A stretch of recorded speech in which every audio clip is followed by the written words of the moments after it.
मैं आपको एक बात बताऊं, जहाँ पे सरलता होती है वहाँ पे आनंद मिलता है, और जहाँ पे जटिलता होती है वहाँ पे हमें दुख मिलता है। आपने ध्यान दिया होगा कि जब भी हमारे जीवन में आनंद की एक छोटी सी झलक मिलती है तो उसके पीछे हमेशा सरलता की भूमिका होती है, और जब भी जीवन में दुख आता है उसके पीछे जटिलता होती है। आपने देखा होगा, बच्चे प्रायः बहुत आनंदित रहते हैं, खुश रहते हैं, क्योंकि वे सरल होते हैं। उनके मन में कोई भी छल नहीं होता, कोई बनावट नहीं होती।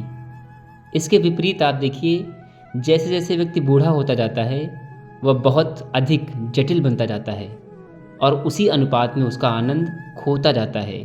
बूढ़े व्यक्ति बहुत जटिल होते हैं, इसीलिए वे दुखी रहते हैं। थोड़ा इसको अगर और समझेंगे आप डीप में, जब हम किसी से प्रेम करते हैं तो उसके साथ हमारा जो बिहेवियर होता है वो बहुत ही सहज और सरल हो जाता है। इसीलिए वह रिश्ता हमें आनंदित करता है, प्रसन्नता देता है। लेकिन जब हम किसी से द्वेष रखते हैं, अपना बिहेवियर अच्छा नहीं रखते, तो फिर मन में एक गांठ पड़ जाती है। हम संकोच और जटिलता में बंध जाते हैं, इसीलिए वहाँ आनंद नहीं आता है, उस रिश्ते में कोई मज़ा नहीं रहता।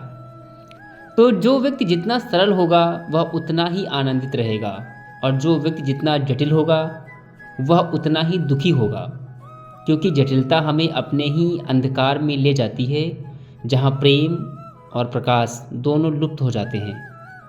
इसीलिए यदि जीवन में आपको आनंद चाहिए तो अपनी सरलता को सुरक्षित रखना सीखिए। अपना हृदय एकदम सरल रखिए, मन को निर्मल रखिए, और अपने जीवन में प्रेम को उतारिए। एक एग्जाम्पल से मैं अपनी बात ख़त्म करता हूँ। एक दिन एक शिष्य ने अपने गुरु से पूछा, गुरुदेव आनंद कहाँ मिलता है? तो गुरु ने मुस्कुराते हुए बोला, जिस दिन तू यह प्रश्न पूछना छोड़ देगा उसी दिन आनंद मिल जाएगा। तो शिष्य चकित होकर बोला, लेकिन कैसे?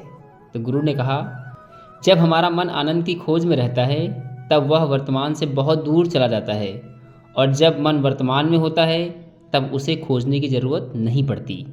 आनंद स्वयं फूल की तरह खिल उठता है। सच्चा आनंद ना तो बाहर किसी वस्तु में है, न किसी व्यक्ति में है, वह तो हमारी सरलता, स्वीकार और प्रेम में छिपा है। और लास्ट में मैं यही कहूँगा, जिसने जीवन को समझने की कोशिश छोड़ दी और उसे जीने लगा, उसने ही आनंद को पाया है जीवन में। कल फिर मिलते हैं रात 9 बजे। धन्यवाद।